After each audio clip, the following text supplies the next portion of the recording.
Hi everyone, welcome to part 2 of Project Bend Button.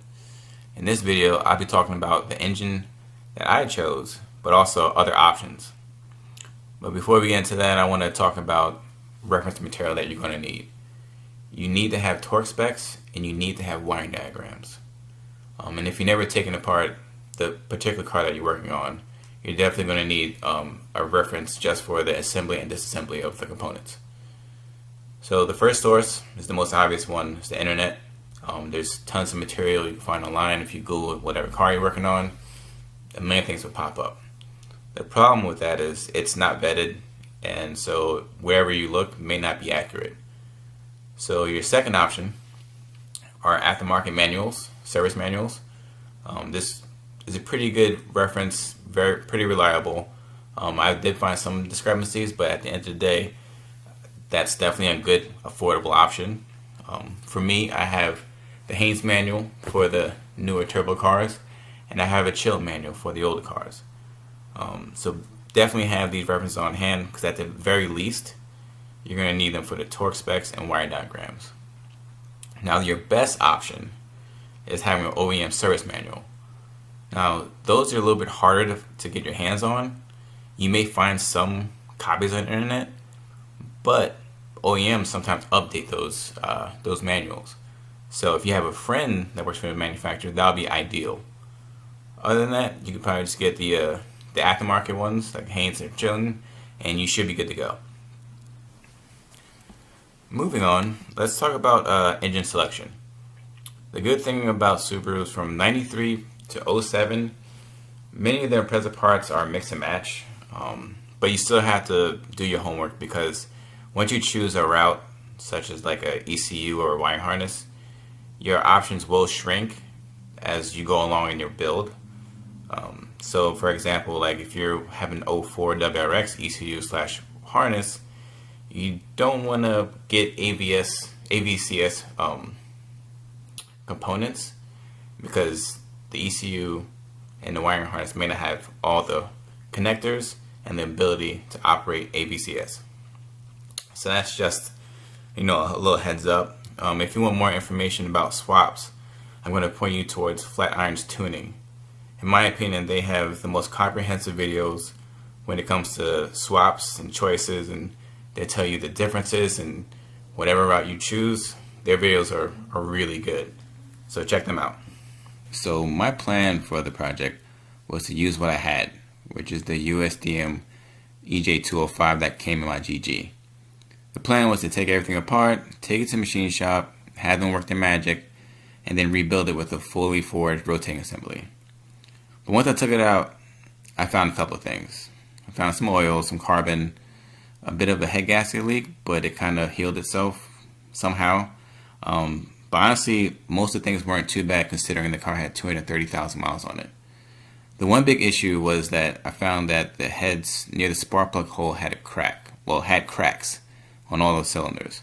After doing some research, I actually found that that's 100% normal, and from a lot of reports, it didn't really affect the performance of the heads. So I decided to take it to the machine shop anyway, and just see what they can do or what they say. So this is everything after the machine shop cleaned it up and gave it back to me. Now, clearly, the heads they look pretty good. The cracks aren't a concern, because everybody had the cracks. But I had to think like long and hard, did I really want to live with that? Because I know that in the future or during the build, I'm going to be putting a lot of money, a lot of time into all the components, the car, and all that stuff. So I decided, you know what? Don't sell yourself short. This is a time, if you want to spend money, spend money. So I ordered a brand new block, a brand new set of heads from Subaru. But I didn't go to 205. I went to 257 out of STI. Now I know you're thinking, oh, well, why would you buy everything brand new from the manufacturer? That doesn't make sense. There's plenty of used stuff. Which is true. There are plenty of STI engines and transmission, all that stuff floating around.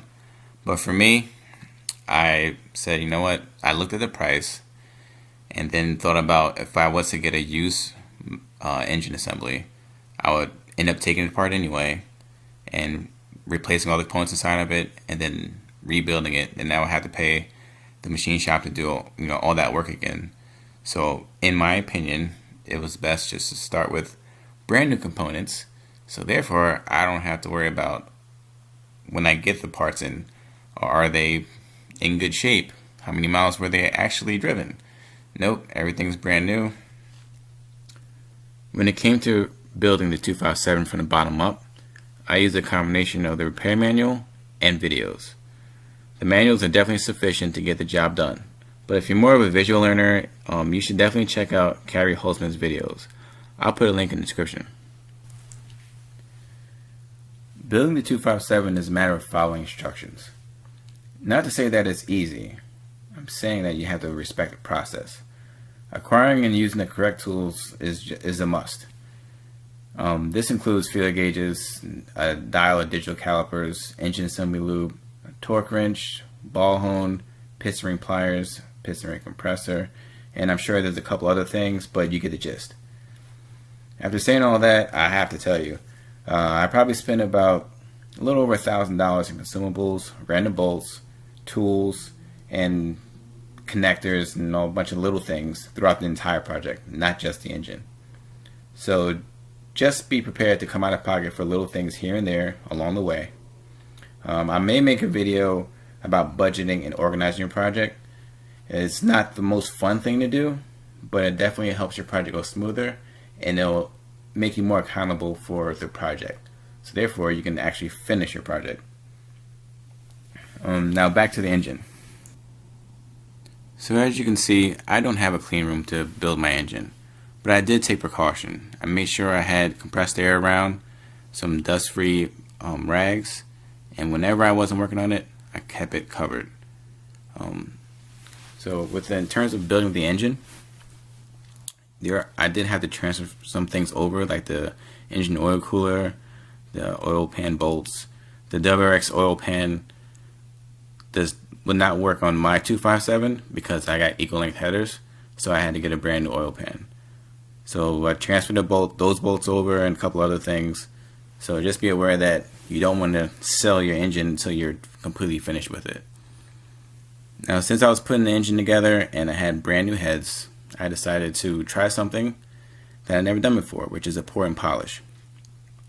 I went online, bought some polishing wheels, bought some buffer pads, and went to town. But obviously I didn't work on the heads that I just bought. I did some practice first. What you do in terms of the tools that you use and how you do it is completely up to you. I posted what I used. It worked pretty well. Now when it comes to pouring and polishing itself, there's an excellent series of videos, and particularly the pour and polishing videos that he has up, Jafromobile. It's awesome videos. He's a 4G63 guy, which is the engine out of the Evos. Definitely look him up. I'm going to put a link for his video in the description as well. So this is just an example of one exhaust port versus another. That's only the first step you see on the right side, and that's a completely OEM port on the left side. I took it to, I think, 400 grit on the exhaust, and then I polished the exhaust. On the intake side, I took it to 400 grit, but I did not polish it. You can see the fully polished combustion chamber I did, and that's actually the 205 head. What I did was I practiced polishing on the 205 head because I knew I wasn't going to use it. This is a good tactic. If you have, you don't have to use a head, but if you have metal laying around or something similar, I would definitely try practice. I'll practice on something that you're not going to use. I was lucky enough where when I did practice on the 205, the head came out really well. So after porting and polishing the heads, I realized how fun polishing metal was. So I went ahead and polished the valve covers. Now I know on Subarus there's no real benefit to it because even if you have the bonnet open, you're not going to be able to see the valve covers unless you really look into it. So I just did it out of fun. Now this picture I just set the timing, but I more so want to talk about this picture because you can see I taped up the coolant passage and the intake ports. When you're building an engine, if you have open crevices or orifices or anything, make sure you tape them up so nothing goes into them. Even if you're really careful, some random thing might go into it and you don't want it to destroy your engine. Alright?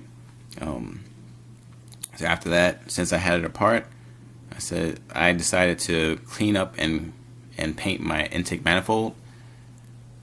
I used black high temp caliper paint. Some people use ceramic and all that stuff. That's fine. There's nothing against that. I just used what I had on hand. I just wanted to clean it up because it was pretty oxidized. Sorry. And I got a package. Yep, I upgraded my turbo. It's an 18G ball bearing blouse turbo. And this is the engine all buttoned up. I have the headers on, the turbo, everything put on, even the intake manifold. That you can put all that stuff on, and you don't have to worry about not being able to put the engine in the vehicle.